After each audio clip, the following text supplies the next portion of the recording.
Now's the time. What Now is is the time? No, I said now is the time. Can do some armour cabling. You gonna let Ben have a go with the armour slice, yeah? Yeah, I don't know. Because you're better doing it my side.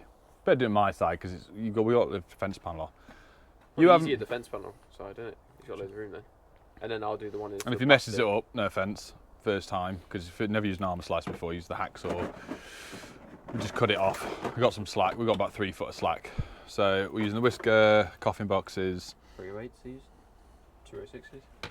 So, run around there. Don't mess it up, all right? It'll come out your wages. It'll come out your wages, mate. I'm not even lying. Wages? Yeah. Oh yeah, that's true. Yeah, right. So I'm here with Ben. We're over at the summer house. So we're going to do the armoured. We've got to extend this armoured. The builders have ran in because it was too short. They've actually, the fuse board originally was going here, but it's changed, so it's the other side of the building. So we've got to extend it.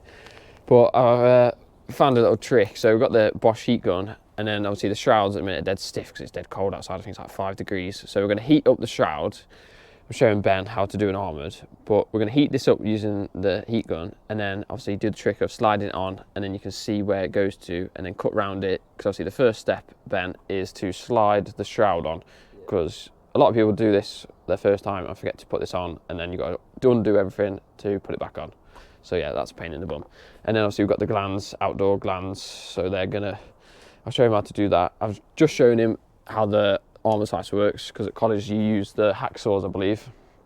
So what we're going to do is, I've shown him how to use that, just the general thing of like spinning it around, not going too much or not going too little. So then when you do the little, what should we call it, the little wiggle, you know, the armoureds when they fly off, so they actually come off nice and clean. And then yeah, I've just explained the steps of it, and then obviously we've got these little whisker things to carry the earth continuity of the armoureds round to the fuse board. Right, so what I'm doing is, got the heat gun, got it on like 500 degrees, just a bit overkill, but just heat it up a bit so it's a bit more flexible. This is the process that takes ages. So straight away, look, you can see how floppy and everything that's gone. So now you get the cable wherever that's gone. Get the cable and push that on, and then straight away you can see the end of the cable there, Ben? Yeah. So obviously we'll get our knife now and just score around that, or cut that off so it's a nice clean cut, and then obviously then you turn it around and put it back on that way. So like, you see how it's left that imprint around the top? Yeah, so we'll do that, and then we'll get back to you once Ben's using the armour slice. Right, so we've got the shroud on, that's slipped on nice and easy, it's nice and tight around it. Now, I've just showed him, so he's spinning it round, and then obviously do a couple turns, then do it a little bit more. I'd probably, now is a stage where if you go too much, it won't turn, so loosen it off a touch, yeah, and then go around a good few times. Probably go around at least 10 times now. Can you hear it scoring it?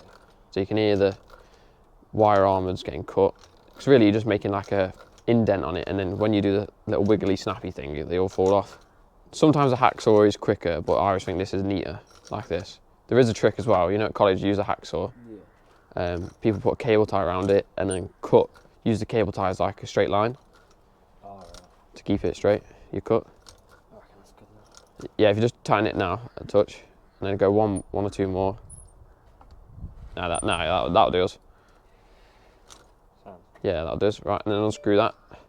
We'll get that off, and then we'll score the outer sheath off, and then we'll get Ben doing the little wiggly thing, snapping them off.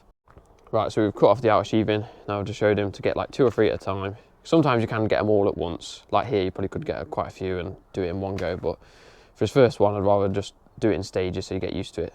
Like there, you see you've got more. You know when they're gonna go and you know when they don't. You kind of get the feel for it after you've done a few. So we'll get these off, and then we'll show him using, well, slipping the gland over, which I always do at this stage, then cut that, so then you get the grey bit and spin it round. Right, so we slid the gland on, a little trick as well. Push the gland up into the shroud, you know, so it stays up there. Just said watch the little washer, because sometimes that comes flying out. Now he's using the ergo strip, so if you spin that round, it's a bit tough on that, sometimes you have to use your cutters. So that probably will do, yeah? Has it gone all the way around? Yeah. Now if you get the little blade, and then do that thing.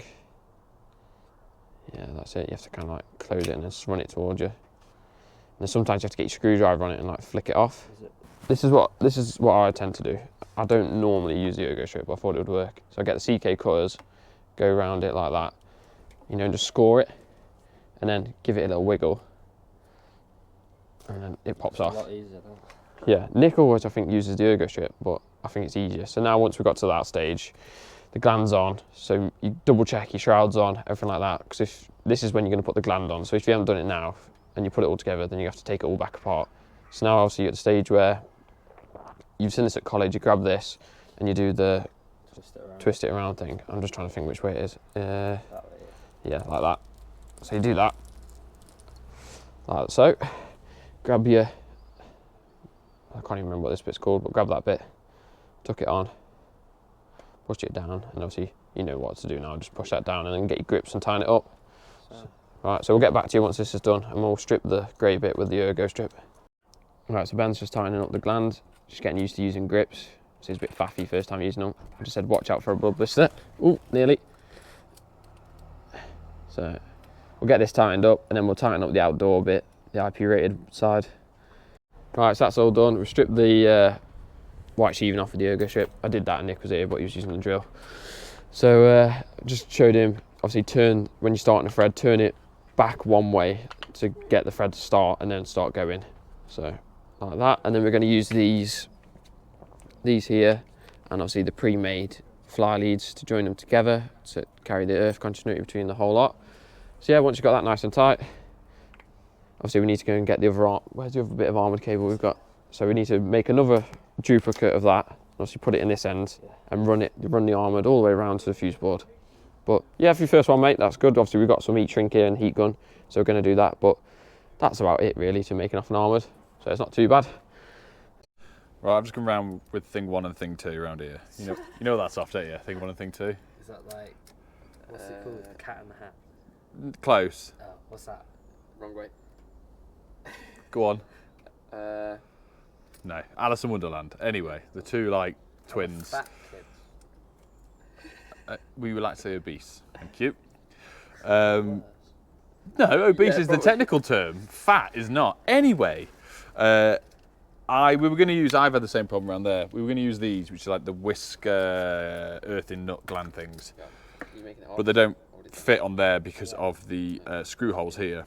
I did have a set of these ones. So these are actually for this, exactly for this, the Combi 206, and it's all chamfered down, so it allows you to fit in. So the screw in the end presses on the gland, slots on like that, slides in, just about bites it, and I mean just. I don't think I'm going to have to do that. So if I tighten that up, then Adam's just going to use the fly lead. You two shush, they're having too much fun here. And then put the tie lead on. That'll obviously, Adam's already said, take the continuity between it. I haven't got enough to do my end, so Adam's going to gland this end, which is, you only have to gland it one end. I think we said that to Ben already. And then we can power it. But all I'm doing today is putting it on a plug top in there. Spoke to Greg, we're going to run some tray work across the top for the tails when we do the board change. So we're just going to stick it on the plug. It's got RTD protected. It's just to turn the lights on so they can start moving furniture in. So do that for a week and then we do the board change next week. Yeah. Sorry, you will do the board. Imagine chucking straight into a board change on week 2. With EV and everything. Oh, no, EV's on a separate board. It's staying on the other board. Oh yeah. Power. This was all pre-wired by the people that installed it. And they actually issued a certificate, which I found out from the customer. They literally ran an extension lead from the house and did all the testing, live tests that way apparently. But we've got to change the board over. Ben, good job. I've just got silicone on in my hands from touching the thing outside. Can I just add to it? I did want to put more, heat shrink on, but we ran out. That was fine. Yeah. Yeah, I'm happy with that. Just before everyone in the comments says, you need 80% of the cable and all this. Yeah, people sat behind a desk, unfortunately. You'll learn that.